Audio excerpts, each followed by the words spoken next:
ينطلق شوط المباراة الأول. نعم صافرة الحكم بانطلاق شوط المباراة الأول مشاهدينا الكرام هاني الشهري واصفا ومعلقا على هذه المباراة بالتوفيق للفريقين. أنا أتمنى أن نشاهد المتعة التي عودنا عليها الدوري الكويتي في مبارياته. نعم التوقف كان بكل تأكيد هو مؤثر. كرة جميلة للقادسية من الجهة اليسرى العرضية وعلى مهارة كبيرة في الكرة الماضية. لا هذه اوفسايد واضحة الصولة كان متسلل، لكن شوف الصولة، شوف المهارة، شوف التقدم، شوف ماذا يفعل الليبي. إشارة الحكم. القرار الآن من الحكم. نعم راية وتسلل كان في الكرة الماضية. المساحة التي تترك في دفاعات القادسية. والله الجول قريب. مرور وتقدم وهنا تغلى حسن لتعود إلى تشيبولا، لكن كرة مرت إلى وسط الملعب. لويس فرناندو وتمرير الحنشي خطير. الحنشي يمر داخل المنطقة ممكن والتسديدة الله. القادسية إلى الجهة اليمنى. رمية جانبية. شوف اللقطة والخطأ. نعم خطأ في الكرة الماضية من مدافع الإفحاج إلى المساندة. شوف وحيدة للصولة ما في تقارب بالخطوط بين اللاعبين.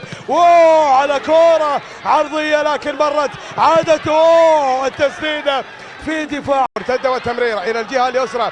المساحة وإبراهيم تانديا وانتظار المساندة. تانديا والكندري ممكن يمر مر بالكرة بالعرضية الله ماذا إلى خالد إبراهيم. خالد وكرة إلى الجهة اليمنى وهروب يتكرر من الجهة اليمنى. إبراهيم يتركها عادت لمبارك والعرضية إلى دفاع الإفحاحي إلى الجهة اليمنى جميلة. والصولة وبالقدم اليسرى. الصولة مر بالكرة والصولة العرضية ولكن تصطدم في المدافع وتعود لصالح القادسية. الكرة على القائم البعيد ولكن تدخل كذلك من لويس فرناندو لتعود لصالح القادسية. خطيرة ولكن التسديدة تصطدم. عادت لازالت القادسية الفحيحين وحضر التعادل في 9 مباريات. كل التعادلات كانت إيجابية. 4 دقائق وقت بدل ضايع. هذه المباراة مع الفحيحين في كل هجمات الفحيحين. ويليام باروس البرازيلي القادم من نادي الخلود هناك في دوري يلو سجل مع الخلود 7 أهداف. ولكن هنا صافرة حكم المباراة تأتي لتنهي مجريات شوط المباراة الأول.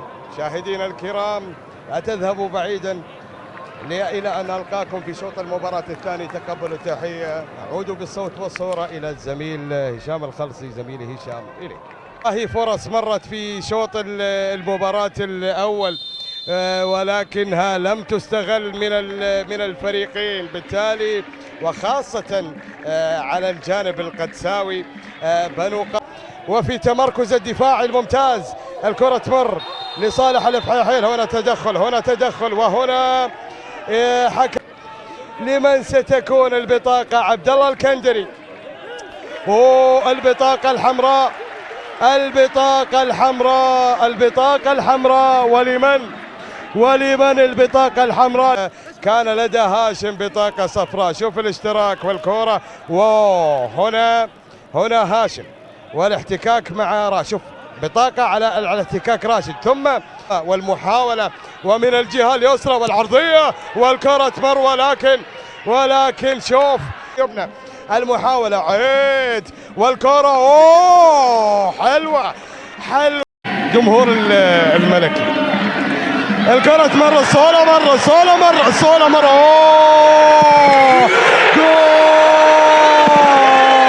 وتمريرة إلى الصولة في المساحة الصولة يحاول مر بالكرة وتمريرة إلى بدر.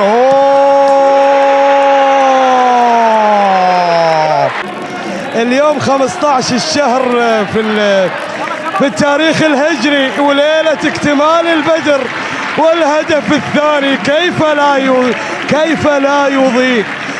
لا يضيء هذا المطوع هذا الأسطورة. يا بدر يا بدر بكل سهولة بكل سهولة. هذه على الماشي، هذه سهلة عند بدر، هذه سهلة، هذه سهلة لبدر المطوع. ولكن تمر لدفاع القادسية. هناك مطالبة بركلة جزاء، ولكن بدر المطوع والهجوم المرتد والتمريرة في المساحة إلى إبراهيم. يا على الكنترول، يا على التمريرة الصولة وكرة إلى الجهة اليمنى. هنا عيد يحاول عيد على اللاعبين الفلاحين. خاص الله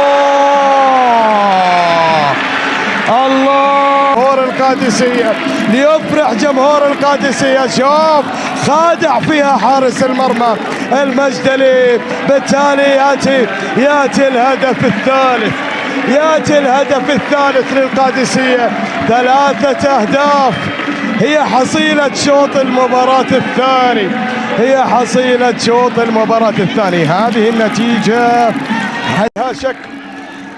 الشك فيها أقرب من اليقين. هنا احتسب ركلة جزاء، ولكن بناء على قرار المساعد ركلة الجزاء اللي احتسبها، وبناء على قرار المساعد يعود ليحتسب في الصدارة. ومن الموسم الماضي يا جماعة ما شاء الله الكويت ب9 نقاط بالعلامة الكاملة. الحكم بعدم وجود شيء في اللقطة الماضية. هنا الكرة تصل إلى بدر المطوع وتمريره إلى الجهة اليسرى الصولة. المباراة كانت صعبة في بدايتها في الشوط الأول، ولكن في الشوط الثاني القادسية وبعد هذه الصافرة يحصل على 3 نقاط ليصبح رصيده 7 نقاط في المركز الثالث.